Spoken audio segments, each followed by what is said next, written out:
જય અંબા, જય ખંભલાઈ માં। આજે 24 ડિસેમ્બર 2024, 24/12/24 અને મંગલકારી મંગળવાર અને બપોરના લગભગ 12 થવા આવ્યા છે। લગભગ 12 અમે ચોટીલા પહાડ ઉપર ચામુંડેશ્વરીના કુલ 3 મંદિર આખા ભારતમાં છે। એક મૈસૂરની અંદર, એક હિમાચલ પ્રદેશમાં અને એક આપણું ચામુંડામાં ચોટીલા શક્તિપીઠમાં એની ગણતરી થાય। અને આપણા માટે તો આદિશક્તિનું પરમ ધામ, કેમ કે માં આપણી ખંભલાઈમાં અહીંથી જ માંડલ પધારેલી અને આપણે ખંભલાઈ નામ માતાજીએ ધારણ કરેલું છે। હવે ખાસ વાત એક મને જે યાદ આવી હતી એવી હતી કે આપણે જ્યારે શ્રીમદ ભાગવત સાંભળતા હોય કે વાંચતા હોય તો એમાં એક વાર્તા અથવા એક સાચી કહાની કે સાચી કથા આવે છે।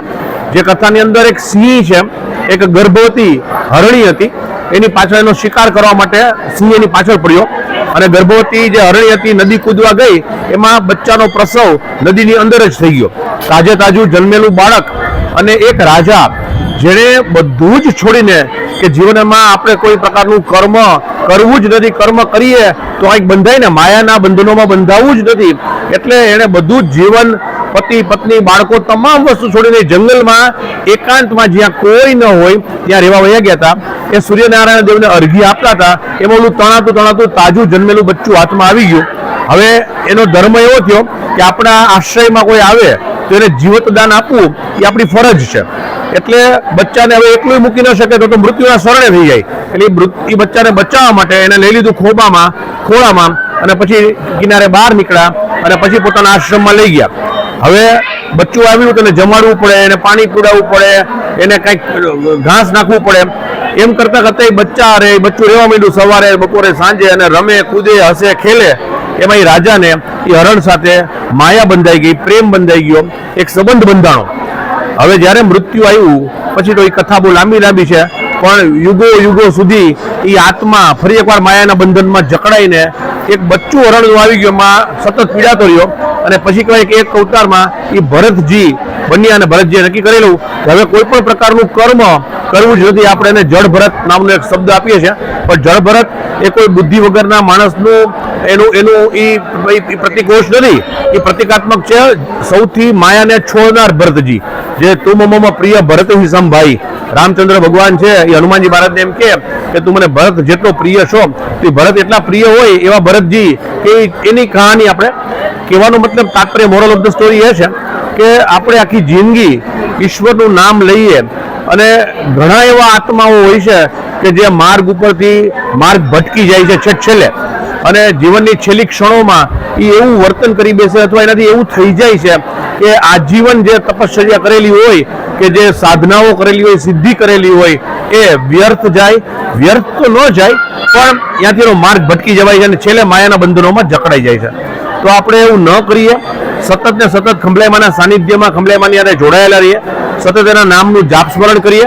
આજે અમે ચોટીલા આવેલા છીએ, શ્રી સુવર્ણ કળશ, શ્રી રૂરુ ભૈરવ દાદા પ્રાણ પ્રતિષ્ઠા, શ્રી મહાશક્તિ સહસ્ત્રચંડી ભૈરવ યજ્ઞનો જે પત્ર છેલ્લા 3 વર્ષથી આપણે કંકોત્રી નથી બનાવતા, આપણે જેટલા યજમાનો હોય છે એ લોકોને એક પર્સનલ લેટર મોકલી છે। આ લેટર આપણે બધા ભારતના તમામ તીર્થ સ્થાનો માટે બનાવેલો છે, અને ચોટીલા ચામુંડામાં તો આપણી આદિ શક્તિપીઠ છે એટલે અહીં તો રૂબરૂ દેવા દર વર્ષે અમે લોકો આવીએ છીએ માની કૃપાથી। જ્યાંથી સતચંડી યજ્ઞ કરેલો 2010થી, ત્યારથી 2024 14 વર્ષથી આવીએ છીએ માની કૃપાથી। માને હૃદયથી આમંત્રણ આપીએ છીએ, એને આપણે આમંત્રણ શું આપી શકવાના, પણ આપણે ભાવથી એને કહી કે માં તો અમારા આંગણે પધારજે અને અમારો જે આ પ્રસંગ છે એને દીપાવજે। ભૂલો અમારી થતી જ હોય તો ભૂલોને ક્ષમ્ય ગણજે। માં આવશે તો બધાય આવશે, માં આવશે તો તમામ દેવી દેવતાઓ આવશે। એટલે ચામુંડા માને અને ખંભલાઈ અને ખંભલાઈમાં જ આયોજન કરતા છે, ખંભલાઈ માટે ટ્રસ્ટ તો માત્ર નિમિત્ત છે।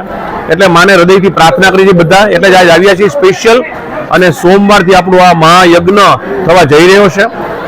ચામુંડામાં પણ ખુશાલ હશે, કેમ કે આખા ગુજરાતનું આ 3જું મંદિર બનવા જઈ રહ્યું છે કે જ્યારે માતાજી આજથી 740 વર્ષ પહેલા માગસર સુદ 14 અને 1340ના વર્ષમાં માતાજી પ્રગટ થયા માંડલની અંદર, એ પછી માના 740 વર્ષ પછી માનું જે નિજ મંદિર છે એના તમામ 153 કળશ સોનાના થવા જઈ રહ્યા છે, અને બધાના કળશ સુવર્ણ કળશ થશે।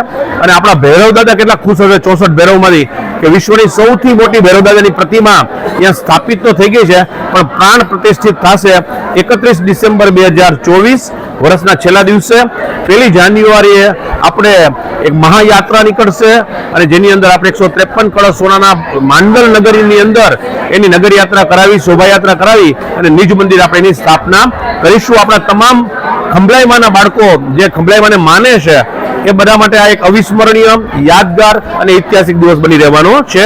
આપ સૌ હૃદયથી પ્રાર્થના કરજો, ભાવ પુષ્પ અર્પણ કરજો.